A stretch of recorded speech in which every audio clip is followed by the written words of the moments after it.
নমস্কার, আমি স্বর্ণকমলিকা চক্রবর্তী। সন্দেহ আমার লেখা গল্পটার নাম এখন পড়ব। ঘরের আলোটা কম লাগছে স্রোতস্রবার। ড্রেসিং টেবিলের আয়নায় নিজেকে সুন্দরভাবে না দেখলে পরিচ্ছন্ন সাজ কী করে সম্ভব হবে? সে ছোট আয়নাটা নিয়ে বাইরে বারান্দায় এলো। সকালে 9টার ঝকঝকে রোদ, সব কিছু আয়নার মতো লাগছে। মুখে মাখার কিছু প্রসাধনী সে বাইরে বারান্দায় রাখল। কতবার যাওয়া আসা করবে ভিতরে আর বাইরে, তার চেয়ে এক জায়গায় সব রেখে ছোট আয়নাটা বাঁ হাতে নিয়ে ডান হাত দিয়ে সে সাজতে লাগলো। ইদানিং ও সাজতে ভীষণ ভালো লাগে এবং সাজলে ওকে এখনও বোধ হয় সবাই টিন এজারি ভাববে। তাই ওর প্রসাধনী দিয়ে সে দাঁড়িয়ে দাঁড়িয়ে সাজতে লাগলো, কিন্তু কানটা খোলা রাখল। সাজু শেষ, মোবাইলটাও বেজে উঠে থেমে গেল।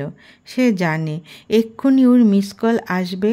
সে ওর সাজার সরঞ্জাম সব টেবিলে রেখে তুর্বশীকে বলল সে বেরোচ্ছে। রান্নাঘরে সব রান্না করা আছে, সে যেন ওর সময় মতো খেয়ে অফিসে চলে যায়। তুর্বশু বইয়ের কথায় কোনো উত্তর দিল না। সে মনোযোগ দিয়ে পত্রিকা পড়তে লাগলো। তুর্বশুর আজ অফিসে অনেক গুরুত্বপূর্ণ কাজ আছে। গতকাল বস বলে দিয়েছিল তাড়াতাড়ি যাবার জন্য, কিন্তু সে আজ অফিসই যাবে না। গেলে সে সবার আগে বেরিয়ে পড়ত। সবাকেও সে বলেনি যে সে অফিস যাবে না, বললেই কথার মালা শুরু হবে। কেন যাবে না? শরীর খারাপ কি? চলো এক্ষুনি ডাক্তারের কাছে নিয়ে যাই। এখনও যা দিনকাল, সামান্য ব্যাপারও ঠিকমতো চিকিৎসা না করালে অসামান্য হয়ে যায়। অতএব সে নিজেও অফিসে না গিয়ে স্বামীর সেবা শুরু করে দেবে। তাই সে কিছুই বলেনি ওকে। সে আজ কিছুতেই অফিস যাবে না। বস অবশ্যই ফোন করবে, সে তখন আস্তে আস্তে কথা বলবে। সে অসুস্থ, বেশি কথা বলবে কি করে? পৃথিবীতে যদি একটা মেয়ে থাকে তবে সে শ্রুতস্রাবা, এবং ভগবান ওর জন্যে একমাত্র তুর্বশুকে পাঠিয়েছে। থামস আপে গলা ভিজিয়ে এই ডায়লগ দিয়েছিল তুর্বশু। শ্রবার সে কি হাসি প্রেমিকের কথা শোনে। চাকরি করে না, কিন্তু প্রেম করে, এবং গভীরভাবে। তুর্বশুর সাফ কথা, টাকার সঙ্গে প্রেমের কোনো সম্পর্ক নেই। যারা চাকরি করে না তারা প্রেম করতে পারবে না, এমন আইন কোন বইয়ে লেখা আছে? সে ওর প্রেমিকাকে ভালোবাসে, ওকে ছাড়া ওর জীবন অসম্পূর্ণ, অসমাপ্ত থেকে যাবে। তুর্বশু কি সত্যি সত্যি পত্রিকা পড়ছে? কি করে সেটা সম্ভব? সে তো জাবর কাটছে নিজের পূর্ববর্তী জীবন। একটা খবরও সে বলতে পারবে না, কারণ সে পত্রিকার দিকে চেয়ে নিজের রাশভারী ডায়লগগুলো মনে করছে। ওরে বাবা, কি প্রেম তখন! সিনেমার রোমান্টিক দৃশ্যের নায়কের সংলাপগুলো মুখস্থ করে নিজে শ্রবার কাছে বলতো। শ্রবা ওর কাণ্ডকর্ম দেখে হেসে কুটিপাটি হতো। বলতো, আমি বোধহয় কোনো সিনেমার নায়কের সঙ্গেই প্রেম করছি। না হলে এমন কথা কেউ বলতে পারে? আমি প্রেম না করলে বুঝতে পারতাম না। আরও কত মিষ্টি মিষ্টি কথা। এত কি আর মনে থাকে নাকি? তবু তুর্বশীর মনে হয় সে বেশি প্রেম নিয়ে মাতামাতি করছে। ওর বন্ধুরা সব মোটামুটি ছিল। সে বলতো, ধুর, তোদের প্রেমটা আসল প্রেম নয়। কিভাবে প্রেম করতে হয় আমাদের কাছ থেকে শেখ। এই জীবন আর পাবি না, তাই যতদিন পারিস চুটিয়ে প্রেম করে নে। তারপর বিয়ে হলে তার প্রেমিক প্রেমিকা থাকবি না, তখন সম্পর্কটাও অন্য রূপ ধারণ করবে। অফিসে যাবে না বলে পেটে খিদে লাগবে না, সেটা তো হতে পারে না। খিদে লেগেছে, অথচ খেতেও ইচ্ছে করছে না। তবু সে রান্নাঘরে গেল। খুব সুন্দর গন্ধ নাকে আসছে। টেবিলের উপর অনেকগুলো বাটি ঢাকা দেওয়া আছে। খুব কাজের বউ শ্রুতস্রবা। সকালে উঠে এত সব রান্না করেছে। মনটা যেন খুশির দোলায় নেচে উঠেছিল। কিন্তু খুশির মনটাকে সে মোটেই প্রশ্রয় দিল না। খেতে হবে তাই খাচ্ছে ভাব নিয়ে চেয়ারটা নিয়ে টেনে বসল। প্রত্যেকটা রান্নাই সুস্বাদু, আর স্বাদ হবেই বা না কেন। রান্না করার সময় গুনগুন করে তো গান গাইছিল। ভীষণ বিন্দাস মুডে রান্না করেছে বোঝা যাচ্ছে, কিন্তু সে মানসিক স্বাদটা পাচ্ছে না। রসনা তৃপ্তি দিচ্ছে ঠিকই, মন কেন তৃপ্তি দিচ্ছে না এর উত্তর ও চাই, কিন্তু জানা নেই যে সে কি আজ উত্তর খোঁজার চেষ্টা করবে। সন্ধেবেলা টিভিটা চালিয়ে খেলা দেখছে তুর্বসু। খেলা বেশ জমে উঠেছে। সে খেলার মধ্যে নিজেকে মিশিয়ে দিল, ভুলে গেল পারিপার্শ্বিক সব কিছু। হঠাৎ কানে বাইক থামার শব্দটা গেল। মনটা যেন আবার বাস্তবে এলো, কিন্তু মন তো ভারাক্রান্ত। এত ওজন কেন চাপা পড়ল মনে? কি গো, তুমি আজ অফিস যাওনি?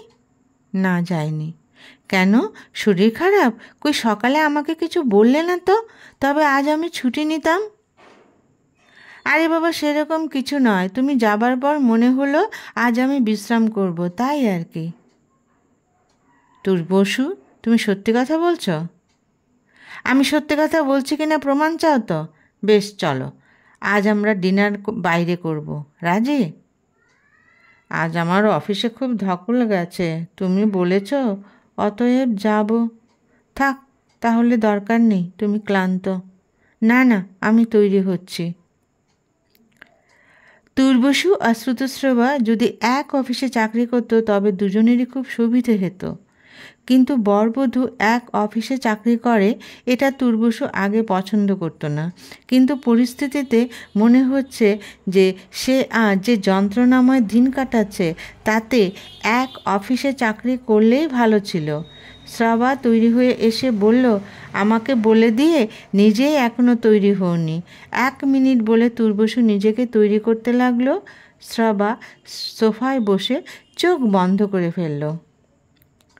শ্রাবা বুদ্ধিমতী মেয়ে, কিছু বোঝে না এমন নয়। বেশ কয়েকদিন ধরেই সে তুর্বসুকে একটু অন্যরকম দেখছে। সে নিজে থেকে কিছু না বললেও সেও জিজ্ঞেস করবে না। আজ অফিস গেল না, কিন্তু কেন? কারণ জিজ্ঞেস করলেও তো সঠিক উত্তর পেল না। থাক, আর চিন্তা করতে পারবে না সে। আজ রাতে রান্না করতে হবে না, এটাই সুখের। বেড়ানোটা মোটেই সুখকর লাগছে না ওর কাছে। 1 মিনিটের জায়গায় 15 মিনিটে তৈরি হয়ে বাইকে স্টার্ট দিল তুর্বসু। পেছনে শ্রুতস্রবা। আজ কোনো কথা বলবে না শ্রবা। এতদিন দুজন ঘুরতে বেরিয়েছে, বাইক চালাতে চালাতেও অনর্গল কথা বলতো দুজনে। অধিকাংশ কথারই কোনো মাথা মুন্ডু থাকতো না। আজ কোনো কথার ভাণ্ডার নেই দুজনের কাছে, তাই দুজনেই চুপচাপ।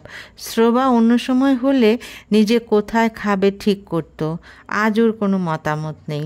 তুর্বসু যেখানেই নিয়ে যাবে সে রাজি। প্রায় আধ ঘন্টা চলার পর বাইক থামলো। বেশ দামি একটা হোটেলে ওরা ঢুকলো। এই হোটেলে এর আগে শ্রবা আসেনি। তুর্বসু আগে এসেছে কি না আজ এই কথাটাও জিজ্ঞেস করতে ইচ্ছে করছে না। শ্রবা ভাবতে পারছে না, এত প্রেম, এত ভালোবাসার মাঝখানে এত সূক্ষ্ম দেওয়াল কেন, কি করে তৈরি হলো? ওরা দুজন একটা টেবিলে গিয়ে বসলো। আশেপাশে টেবিলে সবাই এত নিচু স্বরে কথা বলছে যে মনে হচ্ছে ঘরটাতে কোনো লোক নেই। মেনু কার্ডটা নিয়ে খাবার পছন্দ করে ওয়েটারকে ডেকে অর্ডার দিল তুর্বসু। এখন কিছুক্ষণ অপেক্ষা করতে হবে। তুর্বসু শ্রবার দিকে বেশ রহস্য ভরা চোখে তাকালো। কী ব্যাপার, এমন গোয়েন্দার মতো আমার দিকে তাকালে কেন? আরে, আমি রহস্য ভেদ করার চেষ্টা করছি। মানে? আমি আবার কি রহস্য তৈরি করলাম? তুমি বোধহয় করনি, কিন্তু আমি করেছি। কি বলতে চাইছো তুমি? শ্রবা, সত্যি কথা বলবো? তুমি কি আমার সঙ্গে মিথ্যে কথা বলতে নাকি? এই না না, আমি আমার মনের কথা বলবো। বলো বলো, এত দ্বিধা করছো কেন? তুর্বসুর মনের কথা শুনে শ্রবা কী বলবে বুঝতে পারছে না। ওর ভাষা যেন হারিয়ে গেছে। পুরুষ মানুষের মন এমন হয়, যে খিদে লেগেছিল সেটাও যেন উড়ে গেছে। অথচ সে প্রচুর খাবারের অর্ডার দিয়েছে, খাবার এসেও গেছে। তুর্বশু ওকে বলছে, তুমি আমায় ভুল বোঝো না, আমি নিজেকে আর কষ্ট দিতে পারছিলাম না, তাই আজ খোলাখুলি তোমায় সব বললাম। শ্রবা অন্য কিছু মানে হয়তো ওর অফিসে কোনো ঝামেলা চলছে মনে করেছিল, কিন্তু ঝামেলা যে ওকে নিয়ে হচ্ছে এটা ওর মাথায় আসেনি। সে বউ বলে কি অফিসের কলিগের বাইকে চেপবে কাজে যেতে পারবে না? এটা কি ওর অপরাধ? কিছুদিন আগে তাদের বাড়ির সামনে অলোকেশবাবু ভাড়া এসেছে। 3 বার গাড়ি পাল্টানোর চেয়ে একেবারে কম সময়ে বিনা খরচে সে অফিস চলে যেত। ওর খুব ভালো লাগতো। এই ভালো লাগাটা যে তুর্বশু এমন বাঁকাভাবে নেবে সেটা ভেবেই ওর কেমন যেন লাগছে। শ্রবা তুর্বশীকে বলল, সে যা চিন্তা করছে সব ভুল। এই সমস্ত কথা যদি কোনো বন্ধুকে সে বলে তবে সবাই ওকে অন্যরকম ভাববে। সে বাইক দিয়ে কলিগের সঙ্গে অফিসে যাবে, এর বেশি কোনো দিন কিছু হবে না। আর কেন হবে? ওর ভালোবাসা কি এত ঠুনকো? তুর্বশী যদি নিজেকে শোধরাতে না পারে তবে ওর কষ্ট দিন দিন বাড়বে, কমবে না। কাজে এই উল্টোপাল্টা চিন্তাভাবনা জগৎ থেকে সে যেন বেরিয়ে আসে। তুর্বশু বলল সে চেষ্টা করবে, কারণ ভালোবাসার জগতে যে আবার তাকে প্রবেশ করতেই হবে। নমস্কার।